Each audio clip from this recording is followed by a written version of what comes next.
What's good, YouTube? It's K-Spade the Prospect here, and it is decision making time. So I had a lot to ponder on since we last talked. I asked for some advice from you guys. I did a lot of soul searching myself, and I really didn't know what to do, but now it's time to make a decision. So in the back of my mind, I'm thinking about the great legends of Miami, the great quarterbacks like Ken Dorsey, Gino Torretta, Steve Walsh, who else? Jim Kelly. I mean, you name it. I'm thinking about all these guys, and I'm thinking about following in their footsteps and creating a name for myself.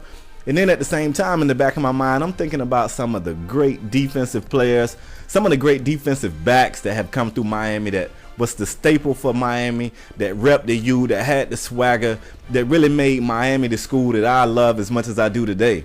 So, I mean, you look at some of the greats. I mean, I'm talking way back in the day like Benny Blades, Fred Marion, Ed Reed, the late great Sean Taylor, and even some of the newer guys like Brandon Merriweather and Kenny Phillips. So it was decision-making time. What's your decision? So with all that time to think, I was reminded of a story. My friends kept begging me to come see this one guy play football in high school. They say, Spade, you gotta see this guy. This guy's super good. So finally, I make a trip up to Creekside High School to watch this guy play. He was the quarterback and the safety there, and he was by far the best high school athlete I ever saw in my life. And for the longest, I couldn't understand why he went to college to play safety and not quarterback. But the more I thought about that, the more it was evident what path I should take.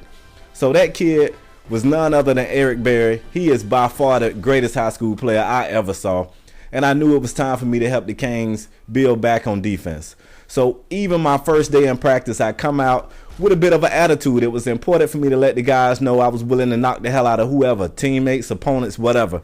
I had to let them know that even though I was known as a high school standout quarterback, that I was dedicated to playing safety and I was going to take it serious. So in the first game when they told me I could only play special teams, I took pride in playing special teams. I went out there and I put the hat on whoever I could hit. If I couldn't hit the ball carrier, I knocked the hell out of the guys blocking. So this is going to be a great series. My goals have changed. No longer am I seeking to win the Heisman. I'm seeking to be a first-round draft pick as I import this guy into Madden. So thanks for watching, guys. See you next episode.